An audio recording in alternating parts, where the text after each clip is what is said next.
बढ़ाएं अपना कदम सक्सेस की ओर मार्गदर्शन कोचिंग इंस्टीट्यूट के साथ। मार्गदर्शन कोचिंग इंस्टीट्यूट बिहार में एकमात्र कोचिंग संस्थान IIT JEE and medical entrance exam के लिए।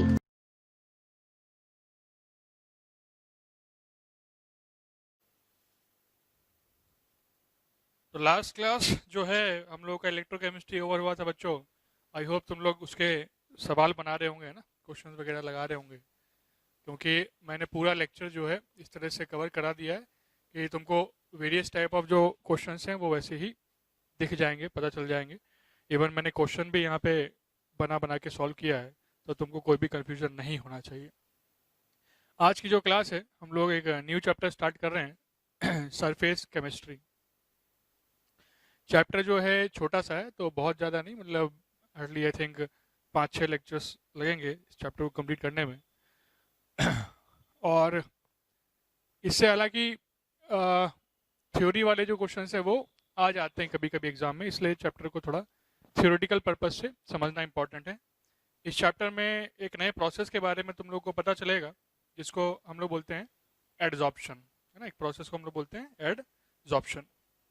और ठीक उसी तरह जब हम लोग बात करेंगे कि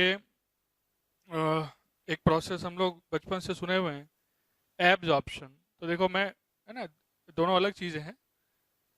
इसके पहले जो मैंने वर्ड बोला वो है एडजॉर्प्शन, जो हो सकता है कि बहुत बच्चे पहली बार सुन रहे हो, है ना। एडजॉर्प्शन, उसमें डी आ रहा है। और जो तुम लोगों ने बचपन से देखा हुआ है शब्द, वो शब्द है एब्जॉर्प्शन, AB है वो, ठीक है। तो इस बात का थोड़ा सा ध्यान रहे कि थोड़ा सा शब्दों का इधर उधर है, शब्दों का भी नहीं, लेटर्स जो है एक ही लेटर का इधर उधर है, ऐसा आप सोच सकते हो, ठीक है। तो सरफेस केमिस्ट्री में आप एडजॉर्प्शन प्रोसेस के बारे में सबसे पहले देखने जाओगे।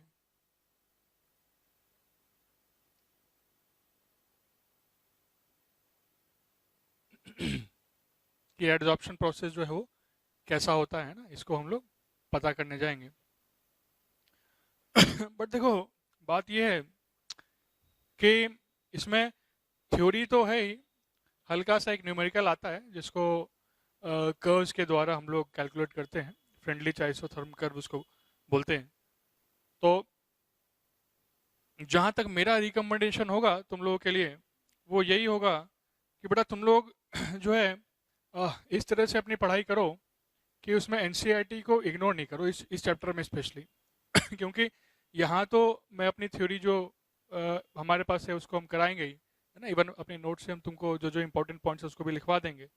बट मेजर जो चीज़ है कि इस चैप्टर के लिए NCERT की जो रीडिंग है, it is most important reading. NCERT की रीडिंग जो है वो मोस्ट इम्पॉर्टेंट रीडिंग है, तो इसीलिए थोड़ा उस पर्पज से जो है NCERT को ध्यान में रखना कि NCERT जो है वो काफ़ी रीडिंग पर्पज से आपको इम्पोर्टेंट है, क्योंकि यहाँ पे ये जो चैप्टर है this chapter is theoretical based chapter, ठीक है। तो इसलिए NCERT को रीड करना, ऐसे तो मैं सारे चैप्टर्स के लिए बोलता हूँ, बट आप स्पेशली इस चैप्टर में पक्का जो है इस बात का ध्यान रखें कि NCERT जो है वो आपको पक्का पढ़ना चाहिए इस चैप्टर के लिए।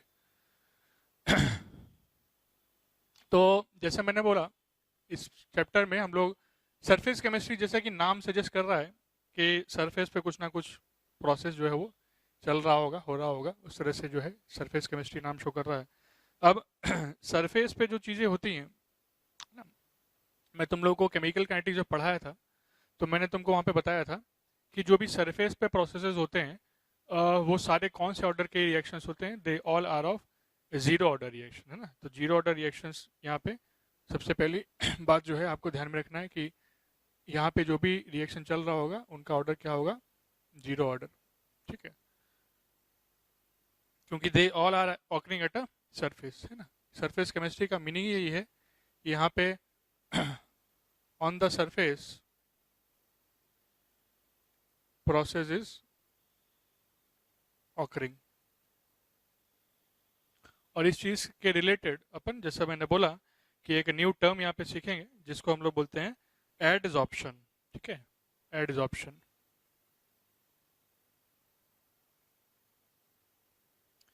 तो जैसे मैंने बोला कि बचपन में तुम लोगों ने एब्जॉर्प्शन पढ़ा है, ठीक है। डी की जगह क्या पढ़ा है यहाँ पे, बी पढ़ा है, लेकिन ये एडजॉर्प्शन है, ये एब्जॉर्प्शन नहीं है, ये एडजॉर्प्शन है, ठीक है।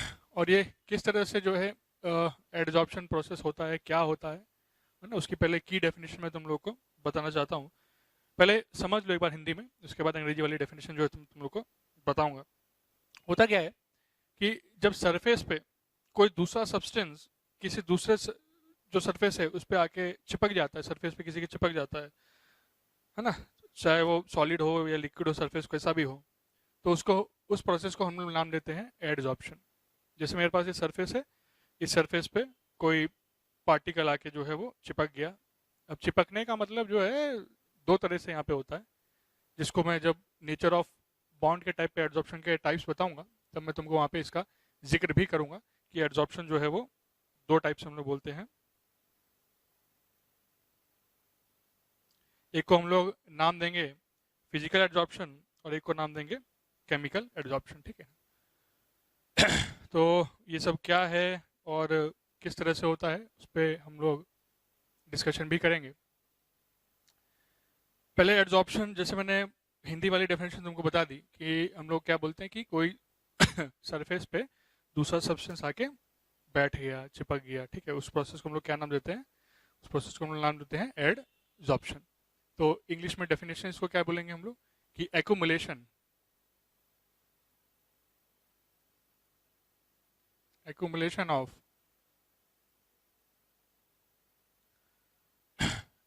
any substance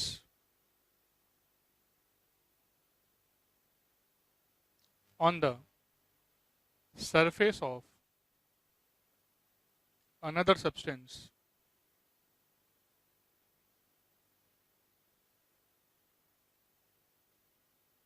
जो कि सॉलिड भी हो सकता है, लिक्विड भी हो सकता है, ठीक है, is called adsorption, is called adsorption. तो accumulation of any substance on the surface of another substance, substance कुछ भी हो सकता है, सॉलिड या लिक्विड, is called adsorption। अब देखो यहाँ पे टर्मिनोलॉजी जो है वो तुमको सीखनी है। जैसे एडजॉर्प्शन तुमने सीखा, ऐसे यहाँ पे दो चीजें हैं, एक को हम लोग बोलते हैं एडजॉर्बेट और एक को हम लोग बोलते हैं एडजॉर्बेंट, ठीक है ना। एक को हम लोग बोलते हैं एडजॉर्बेट और एक को हम लोग बोलते हैं एडजॉर्बेंट। तो वो क्या चीजें हैं उस पर भी थोड़ा सा आ जाओ। तो the substance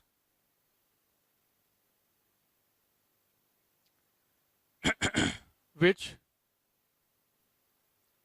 gets adsorbed, the substance which gets adsorbed is called adsorbate।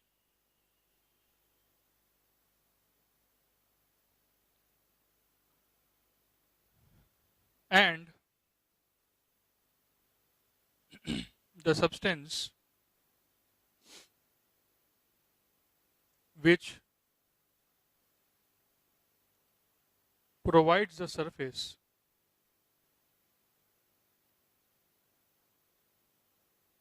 or on which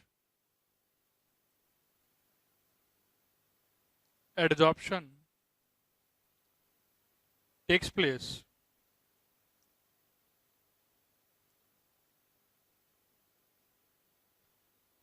is called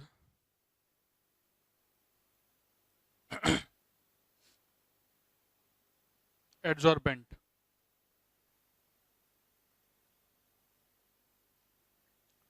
The substance which provides the surface or on which the adsorption takes place is called adsorbent। मतलब जो surface होता है उसको हम लोग क्या नाम देते हैं, उसको बोलते हैं एडजॉर्बेंट टेक्निकल टर्म में। और जो डिपॉजिट हो रहा होता है, जो मतलब बैठ रहा होता है, एक्युमुलेट हो रहा होता है, उसको नाम देते हैं एडजॉर्बेट, ठीक है, इस बात का ध्यान रखें। तो इन शॉर्ट वर्ड अगर मैं बोलना चाहूँ तो एडजॉर्बेट गेट्स एडजॉर्ब्ड ऑन एडजॉर्बेंट, है ना। इसको मैं लिख देता हूँ, इसको तुम लोग 10 बार जल्दी जल्दी बोलना तब जो है तुमको याद हो जाएगा।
Adsorbate gets adsorbed on adsorbent, ठीक है, इस बात का ध्यान रहे। Adsorbate gets adsorb on adsorbent.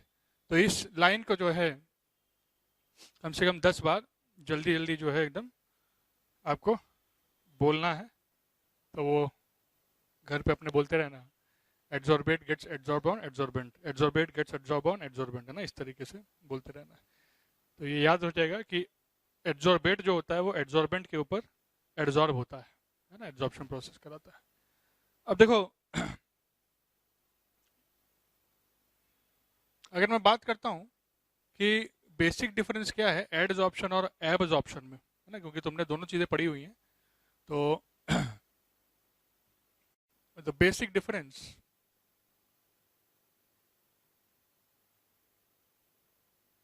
Between adsorption and absorption is that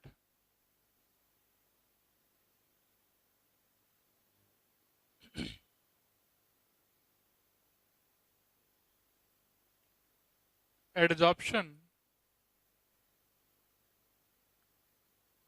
is an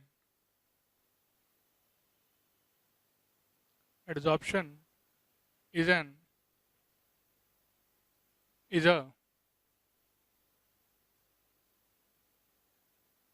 surface phenomena. Adsorption जो है it is a surface phenomena, but absorption is a bulk phenomena.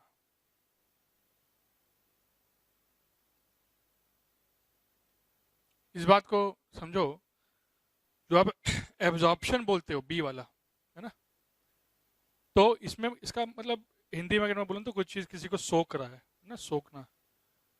तो जैसे कॉटन को पानी में डाल देते हो तो कॉटन पानी को एब्जॉर्ब कर लेता है, ठीक। लेकिन जो एडजॉर्प्शन प्रोसेस है वो अंदर जब घुस जाता है उसको नहीं बोलते हैं, सरफेस पे जब पार्टिकल रहते हैं उसको बोलते हैं। जैसे जब कॉटन को आप पानी में डालते हो तो होता पहले यही कि पहले तो सरफेस पे ही आएगा, उसके बाद अंदर जाएगा। तो सरफेस पे जब पानी पहुंचा तो उसको बोलते हैं एडजॉर्प्शन, और जब रुई के अंदर पानी चला गया जिससे कि वो थोड़ा सा भारी हो जाता है तो तब हम लोग उसको बोलते हैं कि एब्जॉर्प्शन, पानी एब्जॉर्ब कर लिया, ठीक है। तो फिनोमिना में जो बेसिक सा डिफरेंस यही है कि एक सरफेस पे जो हो रहा है खाली उसको बोल रहे हैं, और एब्जॉर्प्शन जो है जब बल्क में चला जाता है उसको बोलते हैं। जैसे अगर मैं बोलूँ कि कोई चीज़ किसी को एब्जॉर्ब कर रही है ना, जैसे मैंने यहाँ पे मान लो कि ये कॉटन है और ये पानी है, तो कॉटन पानी पूरा सोख लेगा एक टाइम के बाद। तो कॉटन ने पानी सोख लिया तो ये प्रोसेस जो है ये मैं एब्जॉर्प्शन प्रोसेस में काउंट कर सकता हूँ। हालांकि बिगनिंग में इसमें भी एब्जॉर्प्शन होगा ना, लेकिन फाइनली जाके वो पूरा पानी सोख लेगा तो एब्जॉर्ब हो जाएगा। और अगर दूसरा बात करूँ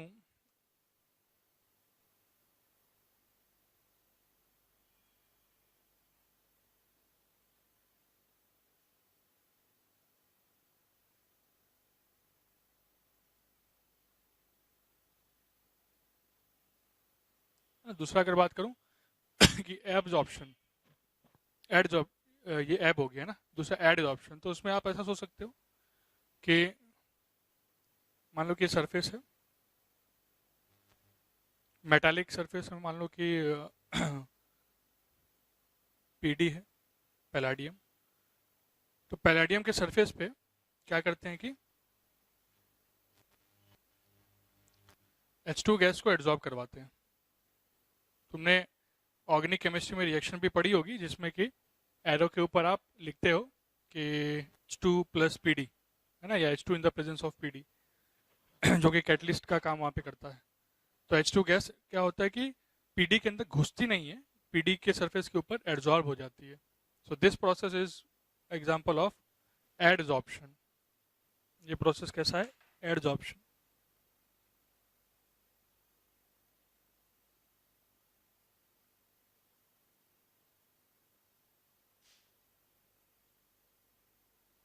ओहो, खून भरी मांग।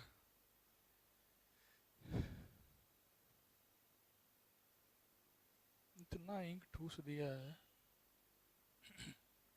अच्छा,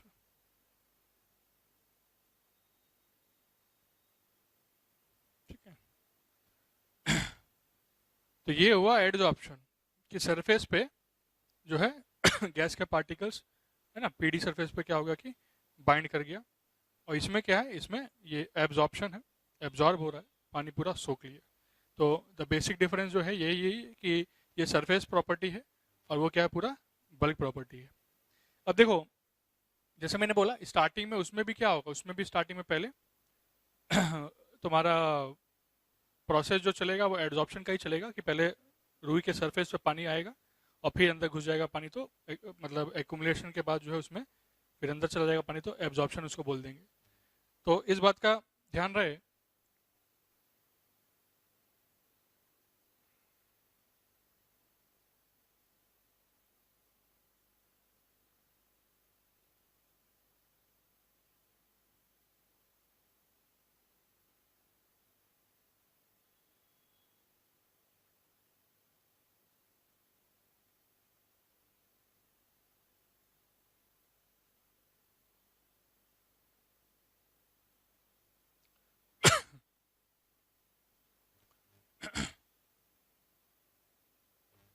ठीक है, तो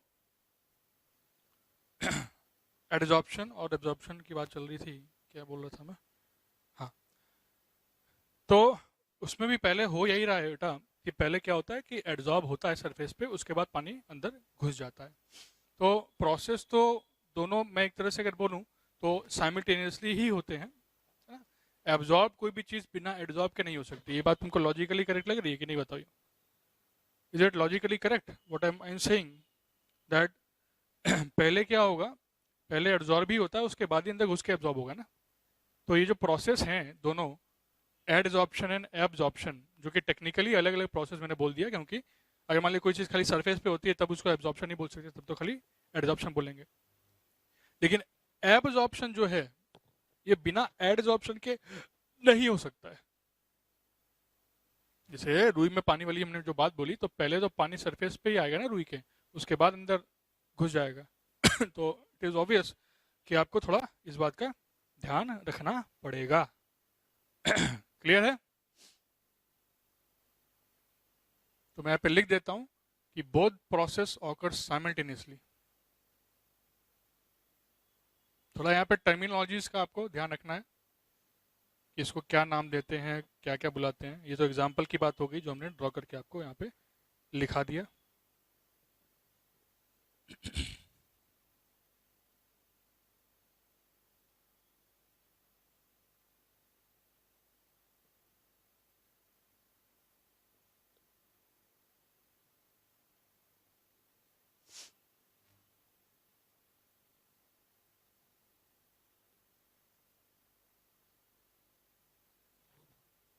ना बात करते हैं टर्मिनोलॉजीज की। तो जैसे मैंने पहले ये भी लिखा देता हूँ कि both adsorption and absorption occurs simultaneously,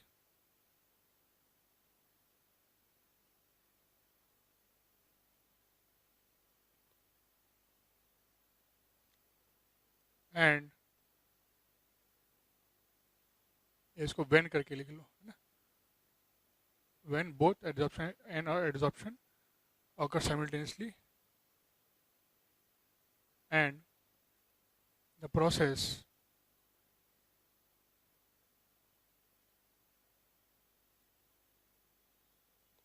and नहीं लिखो, then लिखो,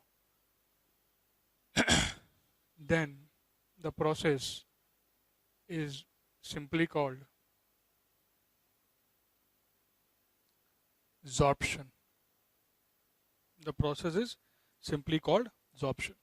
तो जब दोनों एक साथ होते हैं तो तब जो प्रोसेस होता है बेटा, तब उसको हम क्या नाम देते हैं? तब उसको हम नाम देते हैं absorption.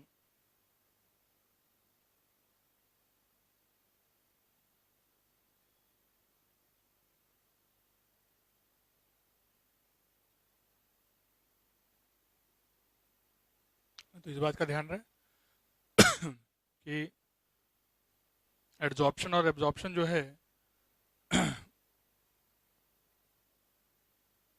साइमल्टेनियसली जब होते हैं तब उसको हम लोग क्या नाम देते हैं? एब्जॉर्प्शन का नाम देते हैं. और इसका जो रिवर्स होता है, रिवर्स प्रोसेस जो इसका होता है, उसको बोलते हैं हम लोग डीजॉर्प्शन. इसका जो रिवर्स प्रोसेस होता है that is called डीजॉर्प्शन.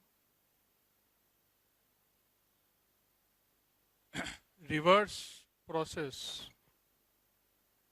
Of adsorption is called desorption. है ना, मतलब सरफेस पे पहले एड्जॉर्ब था, अब क्या कर रहे हैं कि उस सरफेस से उसको हटा रहे हैं, इस तरह की चीजें कर रहे हैं. तो जब ऐसा करते हैं तो उसको हम लोग नाम देते हैं कि डीजॉर्प्शन. क्लियर? तो the reverse process of adsorption is called desorption. अब अगर हम बात करें कि किस तरह की चीज़ें और हो सकती हैं, है ना, जैसे मैंने आपको समझाया कि एक्युमुलेट होता है प्रोसेस. और इसमें दो तरह की हम लोग बात करते हैं एड्जॉर्प्शन में. एक को बोलते हैं पॉजिटिव एड्जॉर्प्शन, एक को बोलते हैं नेगेटिव एड्जॉर्प्शन, है ना. तो वो क्या क्या है उसको जरा देख लो. ये सब इंपॉर्टेंट पॉइंट्स है, इसलिए आपको मैं ऐसा लिखा रहा हूँ, इसको ध्यान में रखना. तो लिखो when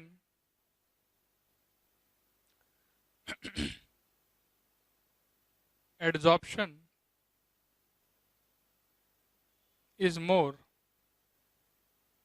than absorption,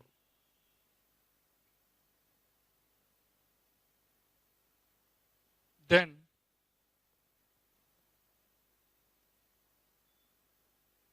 when adsorption is more than absorption then it is called positive adsorption.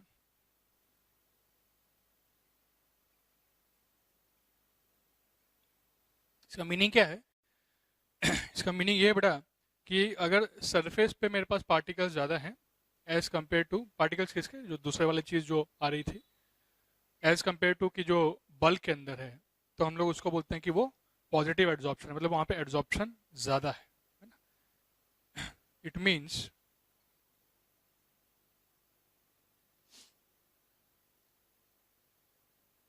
at surface number of particles are more as compared to the bulk. मतलब बल्क के मुकाबले जो है सरफेस पे नंबर ऑफ पार्टिकल्स बहुत ज़्यादा है.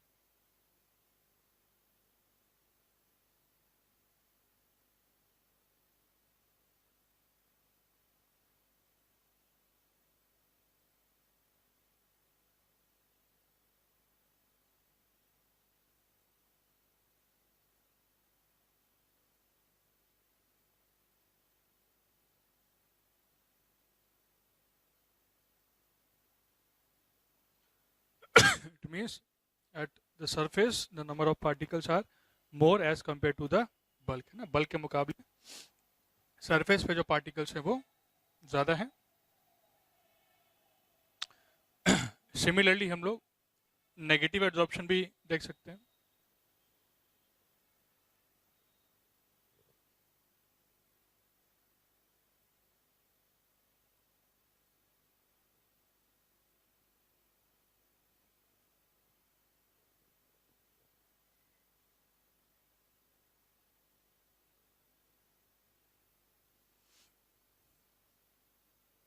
तो इसमें लिख देते हैं कि when adsorption is less than absorption, then it is called negative adsorption.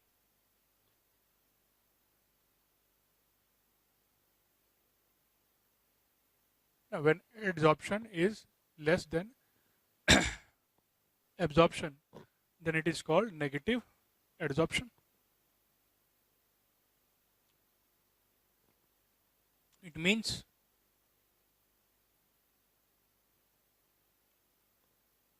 particles of adsorbate are present more inside the bulk as compared to surface. ना सरफेस के मुकाबले जो है बल्क में ज़्यादा पार्टिकल्स हैं.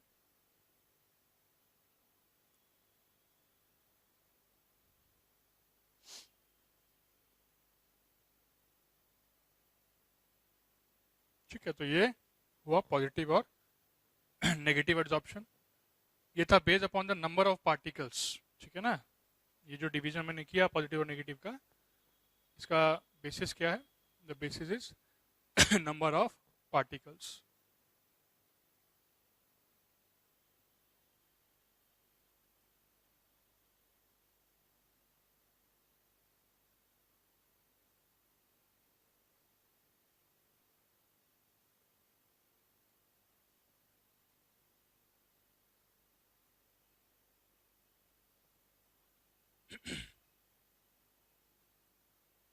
अब देखो,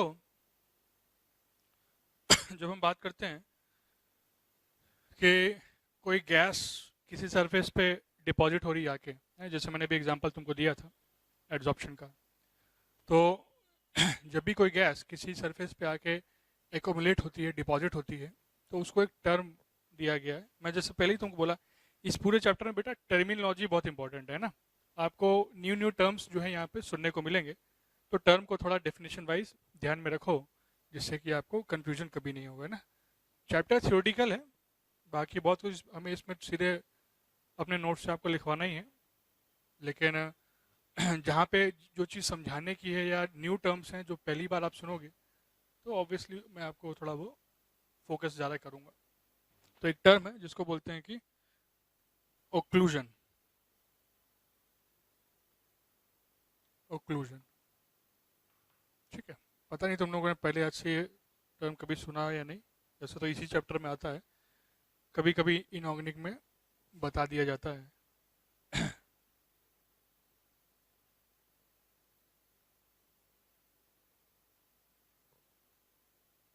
तो ओक्लूजन के बारे में एक बात ध्यान में रखो कि जो ओक्लूजन है, इसमें हम लोग बात करते हैं कि किस तरह से जो गैस है वो हम लोग सरफेस पे डिपॉजिट करते हैं, एक्युमुलेट कराते हैं.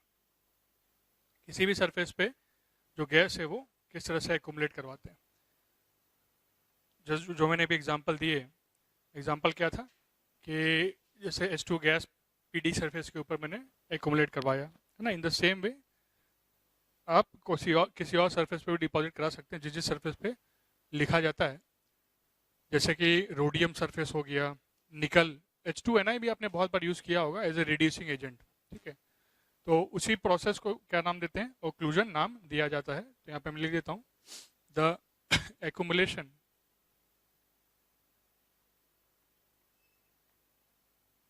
of gas on the surface is termed as occlusion। और गैस को ओक्लूडेड गैस नाम दिया जाता है। Gas is called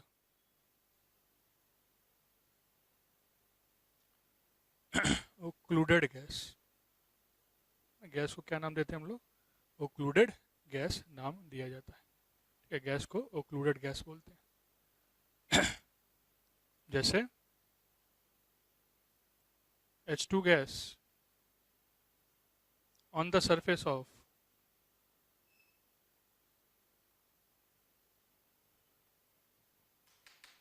H2 gas on the surface of Ni, RH and PD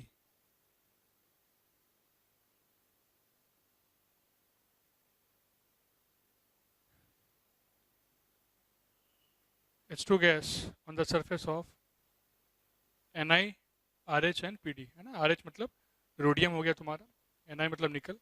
तो ये H2Ni और H2PD ये तुम लोगों ने ऑर्गेनिक रिएक्शन में देखा होगा, अगर तुम एक पढ़ाकू बच्चे हो तो ना। अदरवाइज तो भाई मैं गारंटी नहीं लेता हूँ तुम लोगों की, अगर पढ़ते लिखते नहीं हो तो भी कौन गारंटी लेगा। ठीक है, तो ये एग्जांपल हो गया। अब देखो कौन सी गैस किसी सरफेस पे ज़्यादा बाइंड करेगी, है ना, या नहीं करेगी, ये एक स्पेसिफिक टाइप की चीज़ है, ठीक है। कोई किसी सरफेस पे ज़्यादा बाइंड करता है, कोई किसी पे कम करता है। उसमें भी दो टाइप के एड्जॉर्प्शन बताऊंगा नेचर ऑफ बॉन्डिंग के बेसिस पे। एक को बोला जाता है फिजिकल एड्जॉर्प्शन और एक को बोला जाता है केमिकल एड्जॉर्प्शन। लेकिन अगेन एक जगह स्पेसिफिक नेचर की हम बात करेंगे, जैसे केमिकल में तो क्या है, एकदम स्पेसिफिक आपको बोलना पड़ेगा, क्योंकि केमिकली कोई गैस या कोई भी चीज़ दूसरे आइटम के साथ ऐसे डायरेक्टली जो है वो मिल नहीं सकती है। तो उसमें आपको थोड़ा सा ध्यान रखना पड़ता है चीज़ों का।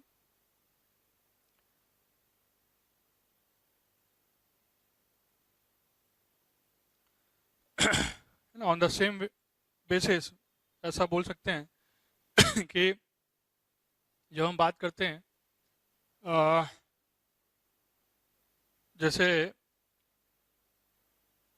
एक कोई गैस है जिसका इंटरमॉलिक्यूलर फोर्स ऑफ अट्रैक्शन जो है वो किस तरह का है, उस पर भी चीज़ डिपेंड करती है टेम्परेचर के बेसिस पे, जहाँ पे थोड़ा बहुत आपको वंडरवॉल फोर्सेस को पिक्चर में लेना पड़ेगा। देखो जहाँ पे भी इंटरमॉलिक्यूलर फोर्सेस ज़्यादा हैं, इसका मतलब कि उसका जो वंडरवॉल कांस्टेंट है वो ज़्यादा होगा। वंडरवॉल कांस्टेंट जो है वो अपन तुमको अगर थोड़ा सा याद होगा, गैसीय स्टेट में मैंने तुम लोगों को पढ़ाया था, वंडरवॉल कांस्टेंट ए की मैं बात कर रहा हूँ, ठीक है। स्मॉल ए जो होता है उसकी अपन बात कर रहे हैं।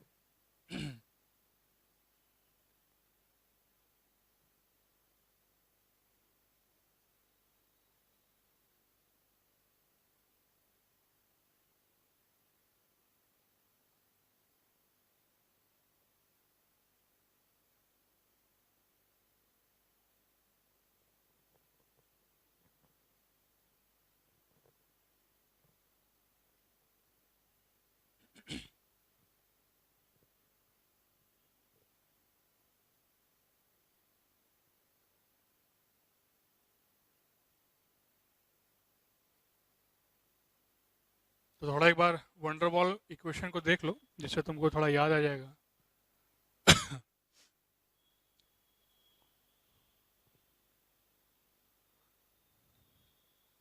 वंडरवॉल गैस इक्वेशन जो था किस तरह से होता है कि P plus AN square by V square into V minus NB it is equal to NRT। It is equal to NRT, ठीक है। इसमें जो ए होता है बेटा, a is the van der Waals constant. A और बी दोनों के दोनों क्या है, वंडरवॉल कांस्टेंट है। A is the van der Waals constant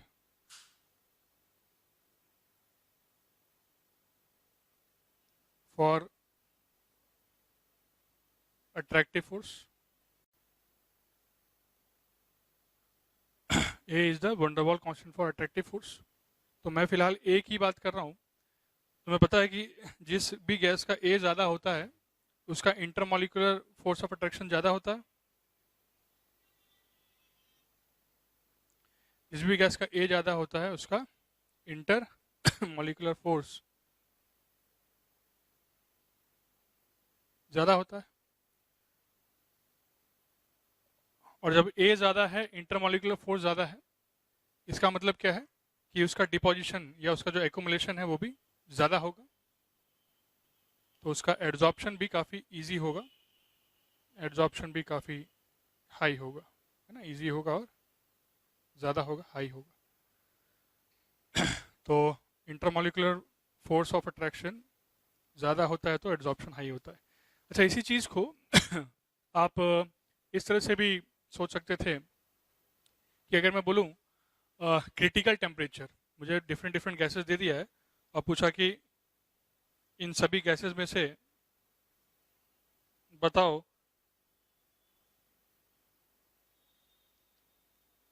कि कौन सी गैस ज़्यादा एक्यूमुलेट हो सकती है, कौन सी गैस जो है वो ज़्यादा एड्जॉर्प्शन प्रॉपर्टी शो कर सकती है। अगर इस तरह का कोई सवाल पूछता है तो उसके लिए मेरे पास एकदम सिंपल सा आंसर है, और वो है कि मुझे पता है T C it is equal to 8a/27 RB। ये फॉर्मूला तुम लोग को याद है बेटा?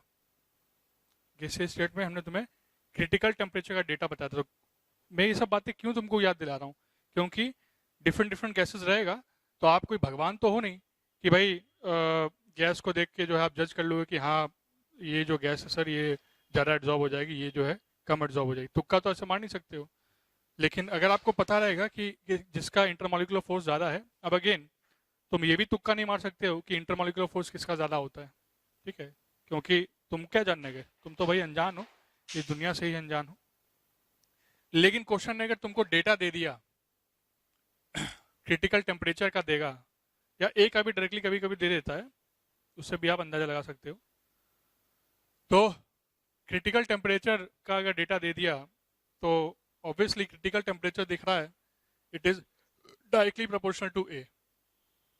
मतलब जिसका ए ज़्यादा होता है उसका क्रिटिकल टेम्परेचर भी ज़्यादा होता है, या वाइस वर्सा, जिसका क्रिटिकल टेम्परेचर ज़्यादा है उसका ए भी ज़्यादा है, मतलब इंटरमॉलिक्यूलर फोर्स ऑफ अट्रैक्शन भी ज़्यादा है, तो मतलब उसका जो प्रॉपर्टी होगा it will be a better adsorbate, it will be better adsorbate, वो आराम से एड्जॉर्ब हो जाएगा। तो अगर ये सब होते हैं चीज़ें तो आप बोल सकते हो कि it is a better adsorbate, ये एक अच्छा एड्जॉर्बेट। क्लियर? आई होप यहाँ तक चीज़ें जो हैं आपको एकदम क्रिस्टल क्लियर हो गया होगा। It is a better adsorbate. तो डिफरेंट गैसेस के बारे में अगर पूछ ले तो इसी तरह से आपको सोचना चाहिए कि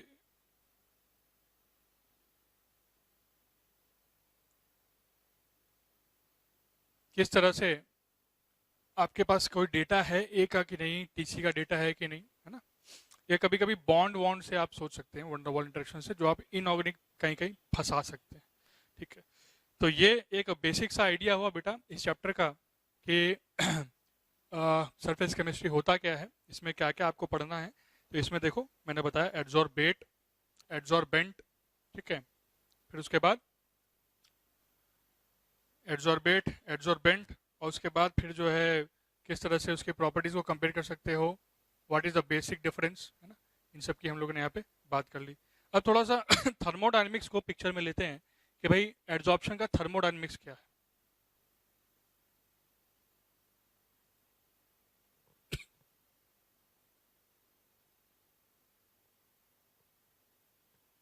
यहाँ तक जो बातें थी वो थ्योरेटिकल बातें थी।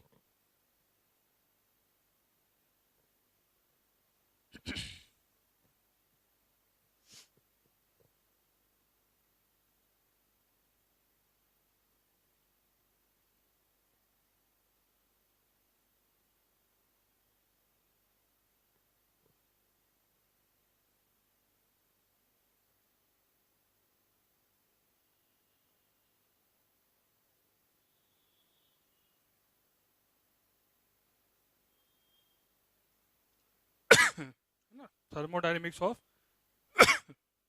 एड्सॉर्प्शन। थर्मोडायनेमिक्स में क्या है, जैसे कोई भी चीज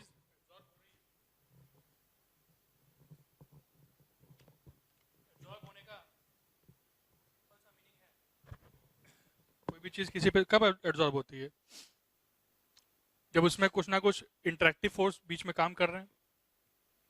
अब वो इंटरेक्टिव जो फोर्सेस हैं, जैसे मैंने जब गैस की बात की थी तो मैंने वंडरवॉल फोर्सेस की बात की, क्योंकि वहाँ पे हम जनरली जो है खाली ऊपर से सरफेस पे डिपोजिशन होने की बात करते हैं गैस का, वहाँ पे बॉन्ड फॉर्मेशन नहीं करते हैं, है ना। तो बेसिक जो टर्म है वो अभी आगे आएंगे उस पर, जिसको बोलते हैं हम लोग फिजिकल एड्जॉर्प्शन वहाँ पे। बट फिलहाल मैं थर्मोडायनेमिक्स पे आ रहा हूँ।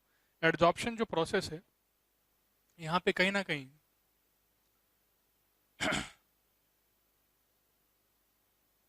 it involves interaction of two surfaces या two substances। भाई दो सब्सटेंस के बीच में इंटरेक्शन देखता है कि नहीं देखता है? सब्सटेंस क्या है, एक है एड्सॉर्बेट और एक है एड्सॉर्बेंट। तो कहीं ना कहीं इंटरेक्शन इन्वॉल्व है, और जहां भी इंटरेक्शन इन्वॉल्व है मतलब एक तरह का बॉन्डिंग है, एक तरह का बॉन्डिंग वहां पे चाहिए, इंटरेक्शन चाहिए। इसका मतलब क्या है कि डेल्टा एच क्या होगा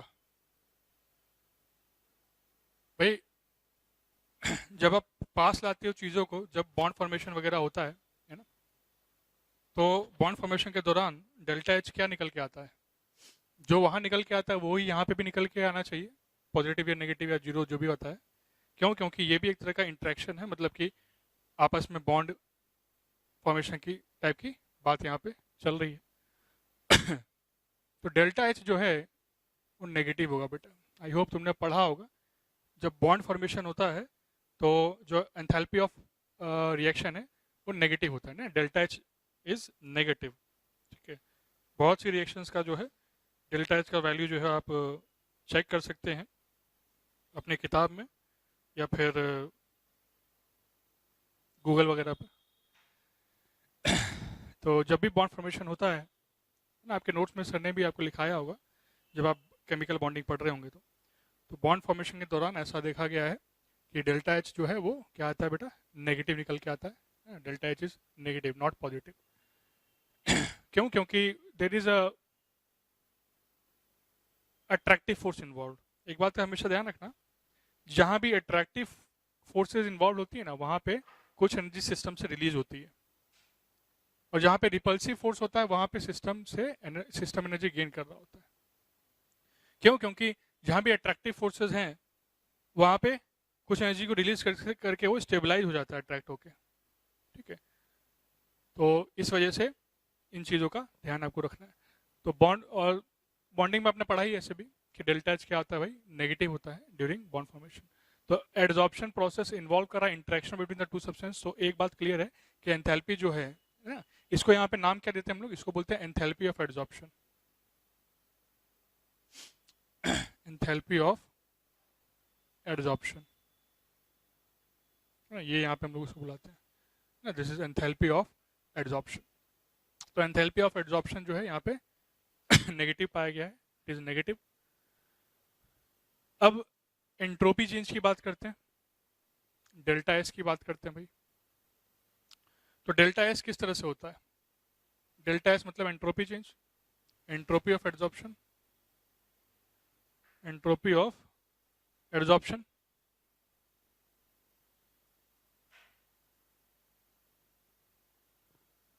एंट्रोपी ऑफ एड्सॉर्प्शन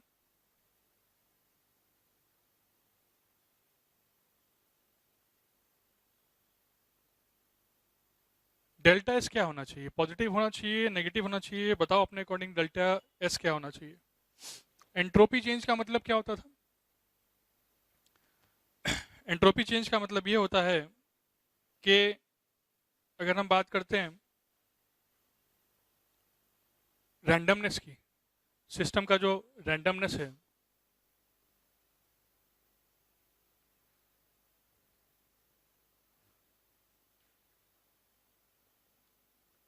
रैंडमनेस जो है सिस्टम का, मतलब कि पार्टिकल्स कितने है ना मोशन में है, रैंडमाइज हैं, उस तरह की जब हम लोग बात करते हैं तो उसको बोलते हैं हम लोग डेल्टा एस।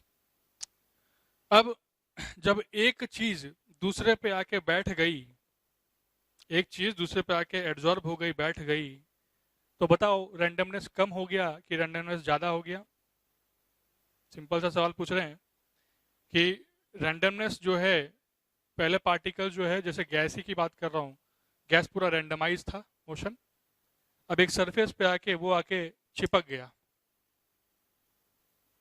तो एक सरफेस पे अगर आके वो चिपक गया बेटा, तो इसका क्या मतलब है कि उसका जो रैंडम वाला प्रॉपर्टी है, रैंडमाइज जो मोशन है, वो क्या हो गया? वो बंद हो गया या कम हो गया। तो एंट्रोपी ऑफ एड्जॉर्प्शन जो है वो क्या बोलेंगे कि नेगेटिव हो गया। चेंज जो एंट्रोपी की हुई वो क्या हो गई? नेगेटिव हो गई। ये बात समझ में आया? ये किस तरह से हमने बोला कि इंटरेक्टिव फोर्स इन्वॉल्व है, अट्रैक्टिव फोर्स इन्वॉल्व है, तभी एक दूसरे को चिपका रहा है, और ये पार्टिकल के मोशन जो है वो रैंडमाइज से थोड़े से घट गए, तो इसलिए डेल्टा एस क्या हो गया बेटा? नेगेटिव हो गया। अब नेक्स्ट अगर हम बात करें कि डेल्टा जी, है ना, मुझे जैसे जानना है कि एड्जॉर्प्शन जो होता है ये एक स्पॉन्टेनियस प्रोसेस होता है कि नहीं होता है। ये डेटा तो मुझे प्रायर नॉलेज से मिल गया। अब स्पॉन्टेनियस है कि नहीं वो कौन बताएगा? वो डेल्टा जी बताएगा। बोलो तो लगा दें, गिब्स हेल्महोल्ट्ज इक्वेशन लगा दे, बोलो delta G it is equal to delta H minus T delta S. Delta G it is equal to delta H minus T delta S, यही होता है डेल्टा जी। अब ये है नेगेटिव, और डेल्टा एस भी जो है वो क्या है? नेगेटिव। तो ये फैक्टर क्या बन जाएगा बेटा? ये फैक्टर पॉजिटिव बन जाएगा। देखो ध्यान से, एंट्रोपी डिक्रीज हो गई, एंथैल्पी चेंज जो है वो नेगेटिव है, तो ये नेगेटिव माइनस टेम्परेचर नेगेटिव हो नहीं सकता, तो टी डेल्टा एस वाला फैक्टर यहाँ पे काम करेगा। डेल्टा एस क्या है अभी? सिस्टम का जो रैंडमाइज मोशन है वो नेगेटिव डिक्रीज हो जाएगा, तो ये नेगेटिव हो गया और ये भी नेगेटिव है, लेकिन नेगेटिव नेगेटिव ये वाला मिलकर प्लस बन जाएगा, और ये माइनस है। तो प्रोसेस को स्पॉन्टेनियस होने के लिए, आप मतलब कोई भी चीज करवा रहे हो, तो for process to be spontaneous,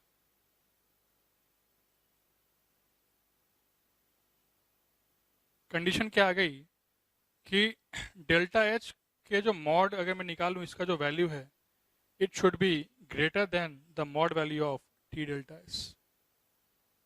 बोलो नेगेटिव में इसको ज्यादा होना चाहिए ना, तभी जाके ना डेल्टा जी नेगेटिव होगा।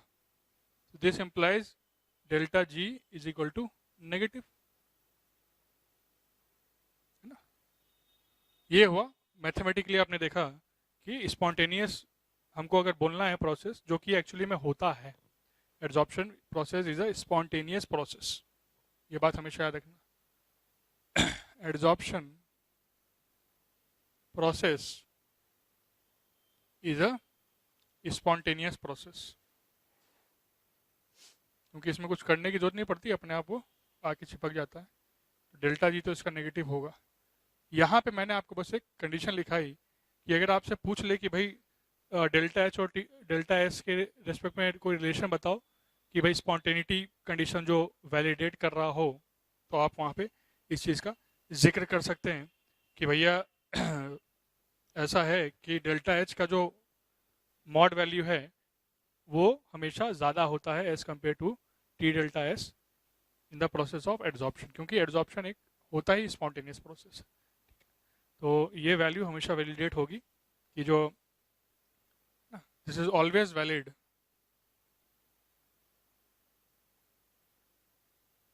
For spontaneous adsorption. समझ में आ गया?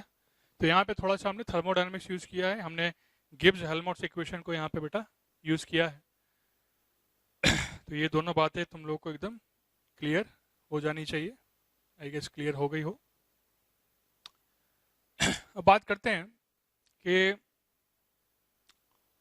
क्योंकि तुमको पता चल गया कि डेल्टा एच नेगेटिव है, तो इससे एक कंक्लूजन तुम ड्रॉ कर सकते हो, और वो कंक्लूजन है टेम्परेचर को लेते हुए। वो कंक्लूजन क्या है? टेम्परेचर को लेते हुए। क्योंकि देखो मैं तुम लोग को ली चार्टिलियस प्रिंसिपल भी पढ़ाया हूँ। तो ली चार्टिलियस प्रिंसिपल में अपन ने यही सोचा था, यही जाना था कि डेल्टा एच के बेसिस पे, है ना, नेचर ऑफ रिएक्शन के बेसिस पे आप ये जज कर सकते हो कि टेम्परेचर बढ़ेगा तो ये प्रोसेस फिजिबल होगा, ये टेम्परेचर लो पे ये प्रोसेस फिजिबल होगा, किस टेम्परेचर पे ये प्रोसेस ज़्यादा फिजिबल होगा। ये बात हमने वहाँ पे देखा हुआ है ना। तो इस चीज़ को थोड़ा सा यहाँ पे फिर से देखने की कोशिश करते हैं।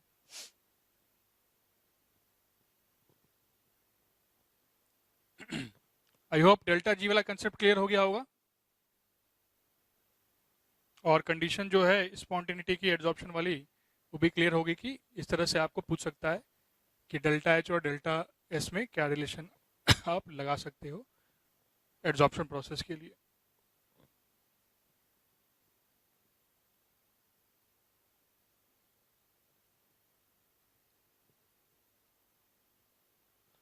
अब देखो क्योंकि थर्मोडायनेमिक्स है तो इसलिए मेरे को थोड़ा टेम्परेचर भी यहाँ पे इंक्लूड करना पड़ेगा कि टेम्परेचर जो है वो बढ़ाने पे एड्जॉर्प्शन बढ़ेगा कि घटाने पे एड्जॉर्प्शन बढ़ेगा, क्या करने पे एड्जॉर्प्शन जो है वो बढ़ेगा घटेगा, उसको थोड़ा सा मैं यहाँ पे देखने जा रहा हूँ।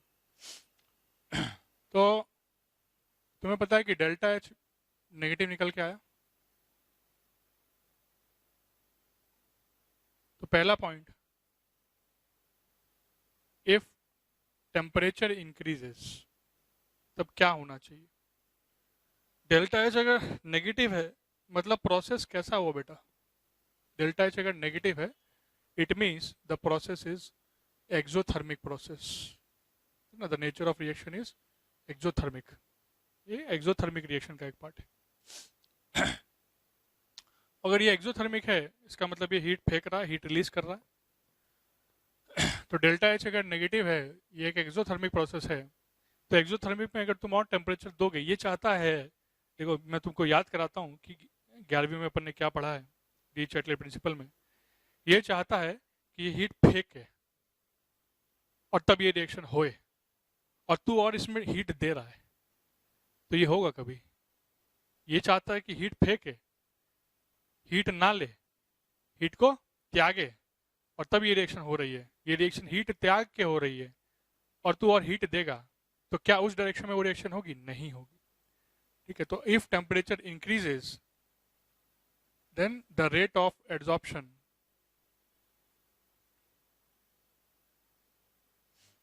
ना, या अमाउंट ऑफ एड्जॉर्प्शन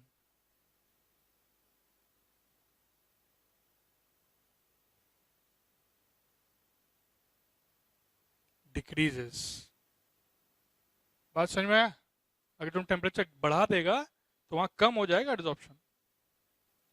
तो टेम्परेचर का बहुत अहम रोल है कि टेम्परेचर इंक्रीज करने पे रेट ऑफ एड्जॉर्प्शन जो होता है वो डिक्रीज कर जाता है, या अमाउंट ऑफ एड्जॉर्प्शन जो है वो डिक्रीज कर जाता है। दूसरा पॉइंट लेते हैं, इफ टेम्परेचर डिक्रीजेस, अगर टेम्परेचर कम हो जाता है।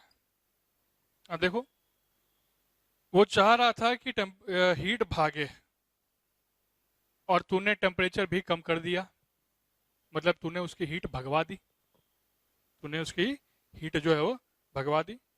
तो क्या अब वो उस डायरेक्शन में वो प्रोसेस होगा कि नहीं होगा? बिल्कुल होगा। जैसा वो चाह रहा था वैसा ही तूने कर दिखाया, कर दिया, टेम्परेचर को लो कर दिया। इसका मतलब कि रेट ऑफ एड्जॉर्प्शन